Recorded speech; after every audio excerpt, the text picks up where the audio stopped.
We just have half of morning. We have a morning session left of this, the 8th annual NRC Industry Materials Program Technical Information Exchange meeting, and we're going to go right into it. First one is status and plans for the XLPR code. And please, everyone who is new, sign in to the sign-in sheets over here.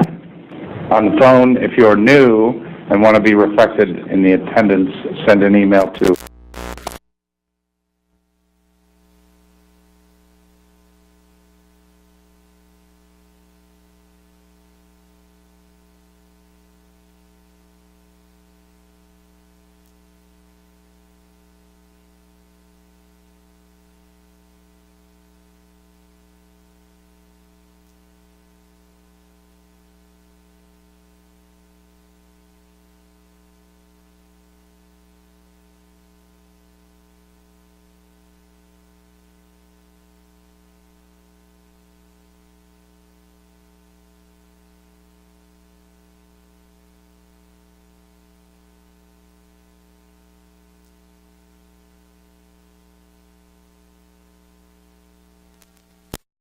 back in January, but I'm pleased today to have the opportunity to deliver this presentation on behalf of the XLPR project team. XLPR is a cooperative venture between the NRC Office of Research and EPRI, and so this is a joint presentation from both organizations. Craig Harrington is representing EPRI, and he is my co-presenter today. He's participating by phone. And Craig, could you let me know if you're there? Yes, I am. I'm here. All right, thank you. It's official then. Introductions out of the way. Let's go ahead and get started with the overview of the presentation here. It's just a quick outline. As mentioned, this is a status update on where we stand with the XLPR code. Talk about what has been accomplished and what we are working on now and where we're going with the project. XLPR is a longer-term project, and I know there's a lot of people here who might have some familiar with it already. I guess this is the 8th meeting, so I know there's been presentations of this type in the past. So bear with me. I'm going to go through a little background on the project, and that's for a refresher for you, and also as an orientation for anyone who may not be familiar with the XLPR.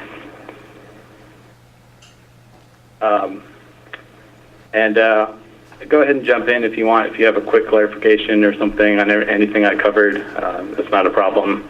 Let's go ahead and try and save the longer type discussion for the end of the presentation, please.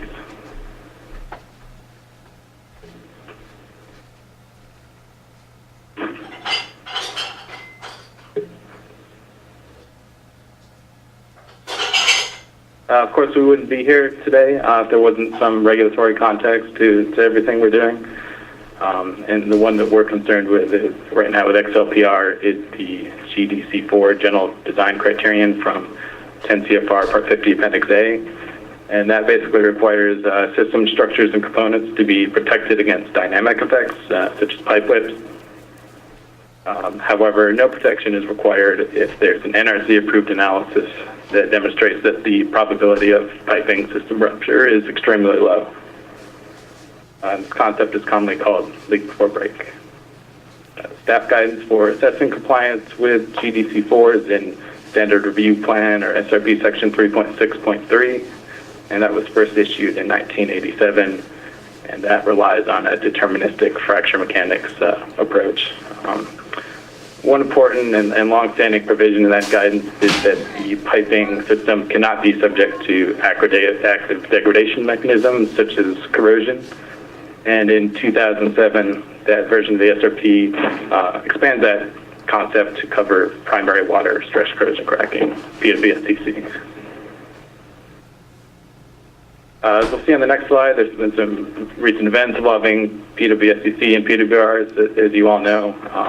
And that, of course, presents a challenge for plants to continually meet SRP Section 3.6.3 provisions, those that already have approved leak before break analysis.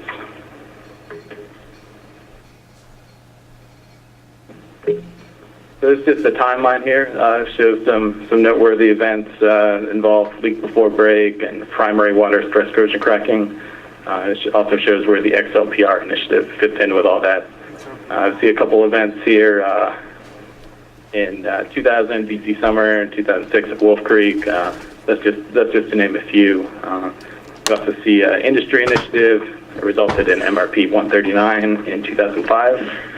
We've got a couple NRC generic communications and several ASME code cases, which I'll note are now required for implementation under 10 CFR 50.55a.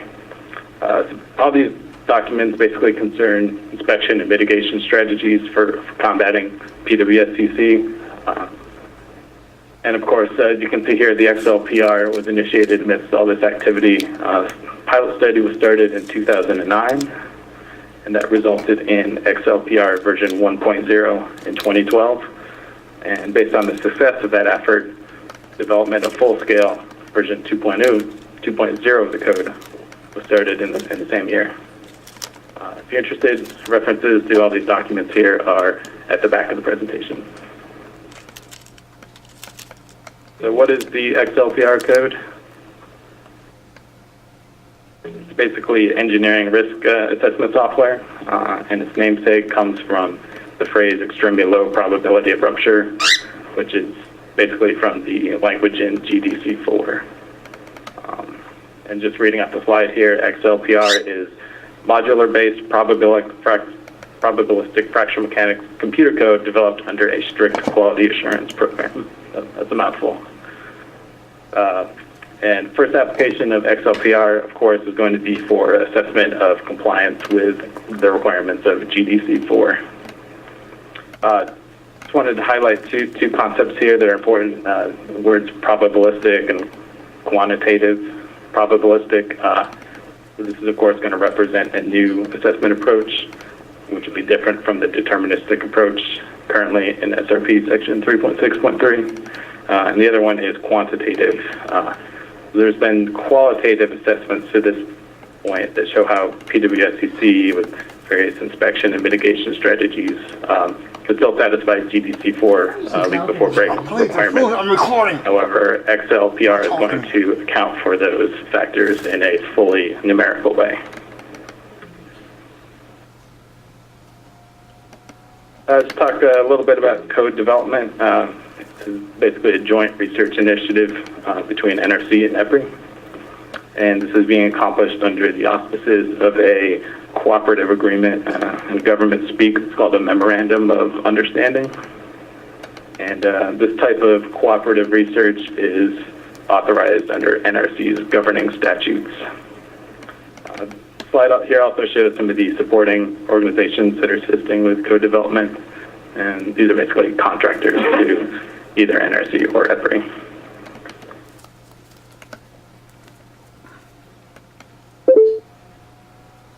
A little bit about the code itself here. The framework or engine for running everything is the GoldSim Monte Carlo simulation software. And that's basically what's performing the repeated random sampling that's needed for the probability simulation. As mentioned before, the XLPR code is modular. And the graphic here is basically a look into the code, and it's showing how the different variables are being passed from module to module to perform the calculations. Some of the modules, just for example, are crack initiation, crack growth, crack stability, in-service inspection, and leak rate. So this basically covers the background portion on XLPR. So now I'm going to get into where we stand with the project.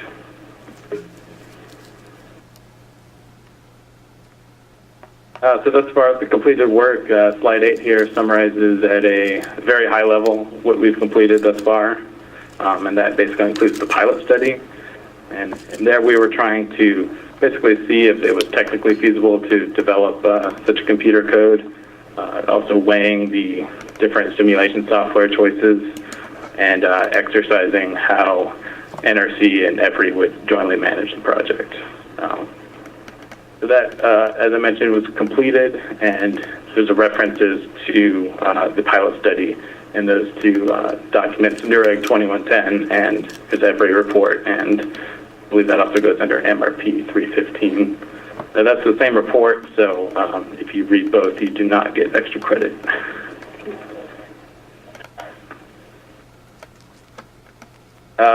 Also mentioned development of full-scale version 2.0 of the code that was started in 2012 on the heels of the pilot study.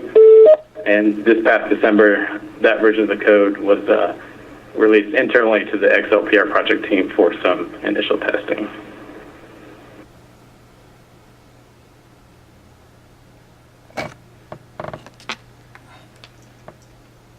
Current project activities are focused primarily right now on completion of the production ready.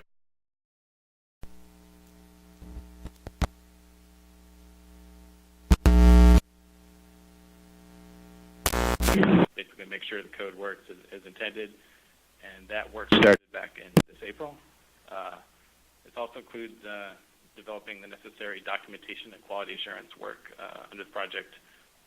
That work has been ongoing throughout the project, and it just needs to be wrapped up, get everything documented. And to give you some sense of what that effort is, there's about 16 modules and 6 QA or other reports per module, and if you estimate about 50 pages, it gives you roughly 5,000 pages of documentation for the project. So it's here, final release plan for August 2015. We've had some V&B delays, so it's looking more like December right now. So you can, if you want to, go ahead and cross that off and put it in December 2015. Other ongoing activities are development of acceptance criteria, and you'll recall that GDC 4 requires protection against dynamic effects unless there is an extremely low probability of rupture. Basically, extremely low probability of rupture needs to be defined so that the outputs from XLPR can be evaluated. There's a project group working right now to provide recommendations to NRR for consideration for that acceptance criteria. And some of the proposals on the table right now, as a definition of failure or rupture, would be a fast-forming leak that exceeds charging pump capacity, and a failure frequency that would be below 10 to the negative 6 per year per plant.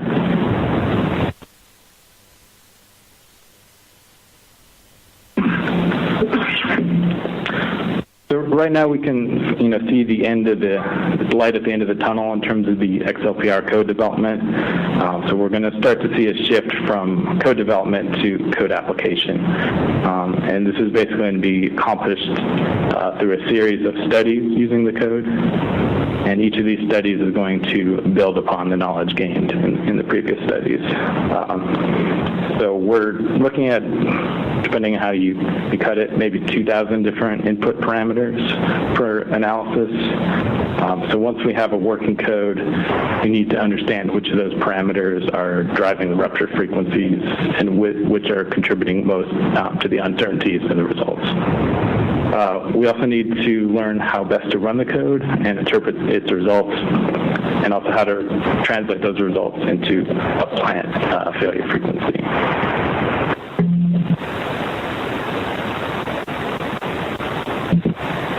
Longer-term work in the future,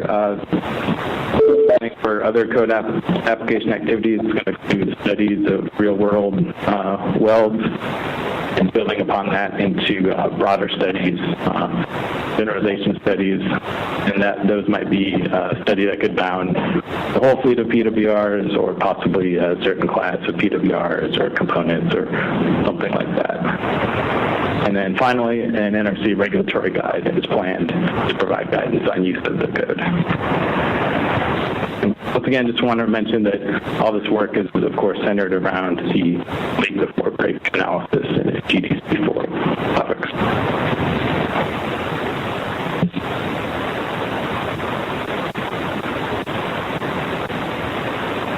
So going forward into this XLPR application phase, EPRI and NRC Office of Research are still planning to continue to work together on that effort. However, during this period, and as depicted on the slide here, we're going to start to see NRC Office of Research exercise more independence, and then eventual separation as a collaborative partner in the project. We're trying to figure out how that's going to happen right now. But basically, NRC can't have EPRI looking over its shoulder as we're writing the regulatory guide. So that at least seems like a logical break point. The slide here, I guess, mainly shows NRC's moves, not to suggest that EPRI won't have some parallel or related activities going on as well. These plans are going to be captured in a new memorandum of understanding, and we plan to put that in place at the end of this year. But regardless of how this happens, you can see here on the slide, the plan is to have both organizations moving in the same general direction and maintain alignment. So that concludes the presentation. Craig, did you have anything to add at this point? Getting my phone off mute. No, I think you did a good job, Matt. I appreciate you doing this today. I don't have any other specific points to make.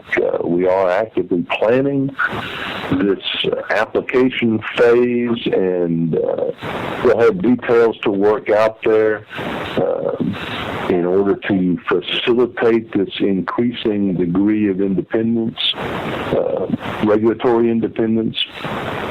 It's likely that the series of studies that Matt mentioned will be somewhat independent, increasingly so through the series of studies, and then in some form like a public meeting, we would share those results, critique those results in somewhat of a peer review fashion, so that it becomes a much more public, transparent process than has been the norm for most of the work in the development phase. I have a question. Sure. On your acceptance criteria, it's defined as being a fast-forming leak. Do you have some definition of fast? Because normally the plants are trending their unidentified leak on a fairly down to very low levels. And what is the transition rate that you're thinking of when you say fast forming? Dave, I wonder if you could help out with that one. The code, of course, being numerical based, it's got a set of time increments that it works on. We're doing the analysis over a 60 or some odd year period, and so the time increments right now are set for optimization at about a month. And so the criteria is probably going to be based on a crack that leaks less than detectable limits within the same month that it jumps to something greater than the charging pump capacity. I was going to say that might not really get it down to the right level, because we are monitoring leakage trending at least on a weekly basis. So if that has any effect on the final crack probability, then that would be important. Yeah, we're not trying to, what we're looking for these are the particular indications that may not leak in detectable leakage size before they get to the rupture size. So we're looking for those types of defects that go to very long kind of flaws that when they pop through have a huge amount of leakage. That's the ones that we're looking for in the failure criteria. And we realize that the time increment is a bit coarse as compared to the actual disposition of leaks out in the plants. Have you looked into break opening time? Because that's a big determiner of the actual dynamic loading. Yeah. There's been a lot of studies done on break opening time, but to be honest, for the level of complexity that this code does, those calculations are beyond what we can handle in terms of computational time and stuff like that. And I don't think honestly it'll add all that much probably to the solutions that we have.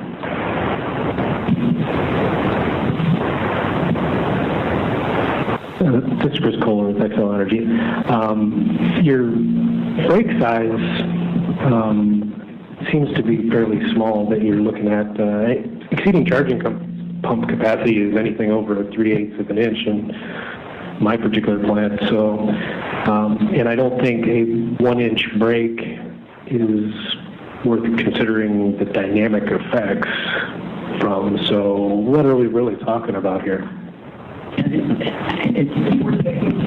Yeah, well, this is getting the acceptance, again, it's not really pre-decisional, but the acceptance group is just doing nothing but developing recommendations. The idea of what size to choose for the acceptance criteria is something that the acceptance group is struggling with, because the impacts of any size brake, the dynamic impacts of any size brake, are unknown on the plant. And so conservatively, the acceptance criteria is suggesting these little bit more conservative brake sizes. However, the user can, with justification, go for something that's larger, as long as they can justify that the impacts of the dynamic effects are minimal on the plant. I think that's it. And Bob may want to say a few words, since he's really leading the acceptance group effort. And there aren't any really 3/4 inch LBB welds. No, but a large crack could have a 3/4 inch leak. Oh yeah, that's true.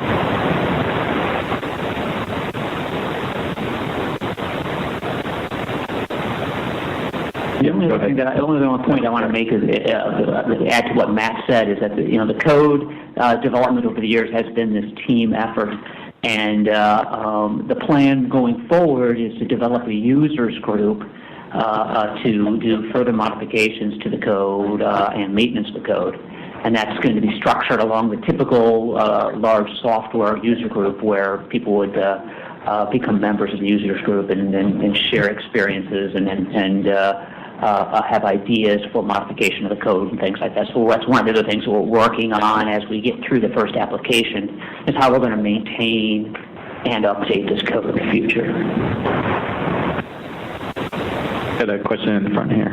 Yeah, can you elaborate on what Craig said about public meetings, when you might expect, or how many between now and December, if any? And then my other question is, can you discuss some examples of licensees? So in terms of public meetings, so I mentioned we're not planning to finish the code until December at this point. So I don't think there would be any public meetings this year. And going forward, though, I think we've been talking about maybe having three to four public meetings to discuss the sensitivity studies. But that's still up in the air at this point, so more to come on that. And the second question was regarding... Can you give some examples of how you think or how you know licensees might want to use this code? Well, I know that licensees would want to use the code, for example, to possibly redo their leak before break analysis as a way to come up with another way to justify compliance with GPC4. But that's not to say that XLPR would be limited to that application necessarily. There are other potential uses, but the focus is on leak before break.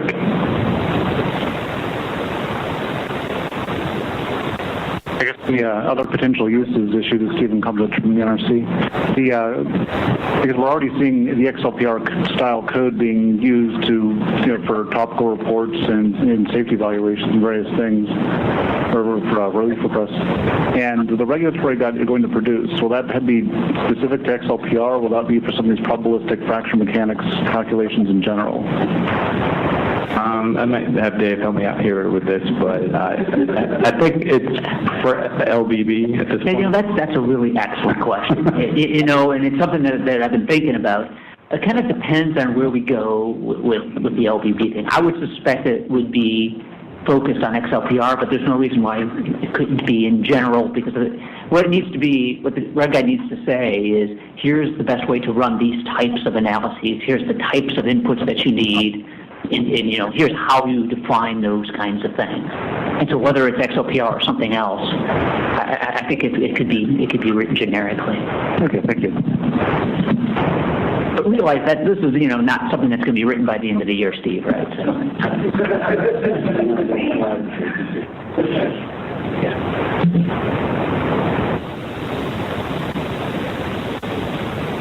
Yes.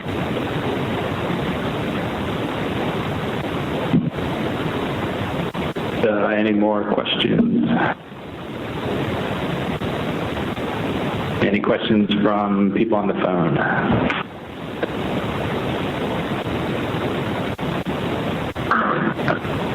Okay, I think that's it.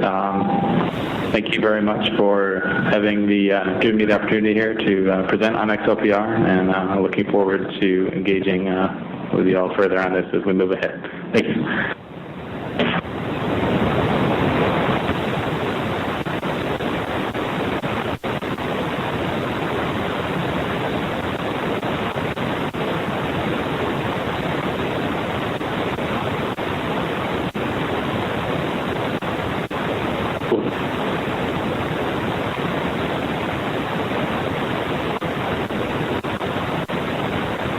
Okay, I'm Keith Hoffman from the Component Performance MDE and Testing branch. And depending on which version of the agenda you have, I'm either here to talk to you about the codes and standards or operational leakage. So I'm going to talk a little bit about both. So give you an update on where the NRC is with respect to our codes and standards, rulemakings, and where the NRC is with operational leakage. With regard to 5055A and codes and standards, we have two rulemakings currently working the way through the task.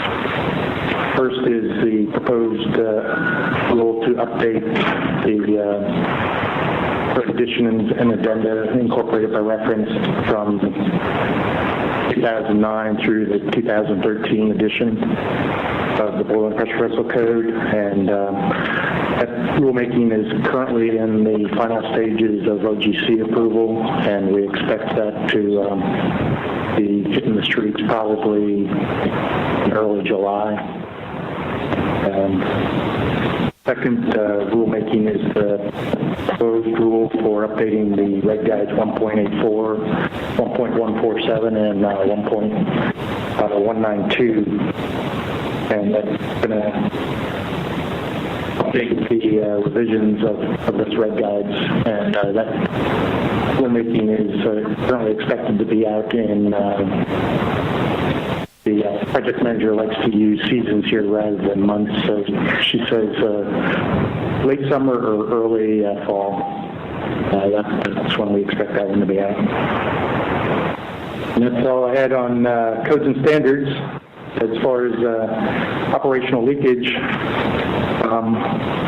this is an issue that's the NRC has been following for several years. There's been letters back and forth from ASME and NRC since the Davis Bessie's lessons learned. And some of those letters have been on specific topics like the reactor vessel head penetrations, the similar metal butt welds, and some of them have been on general topics. But one of the issues that the NRC had asked ASME to look at was how leaks found outside of ASME pressure tests are handled, and ASME formed a project team to look at that. The project team had a three-phase program to evaluate the issue. The phase one was looking at updating current rules. Phase two was looking at addressing the scope. And phase three was to review and recommend new rules. There was a meeting last August where the ASME provided the status of the program to look at operational leakage to the NRC. And they stated that phase 1 and 3 were complete, and it had resulted in several code cases, several code actions to update the code, and but phase 2, which looked at addressing the scope to include that leakage that was found outside of a pressure test, was determined determined to be outside of the scope of Section 11, and no further action is going to be taken on that. And the NRC has determined that we think that there needs to be a more structured program for those leaks, and we're looking at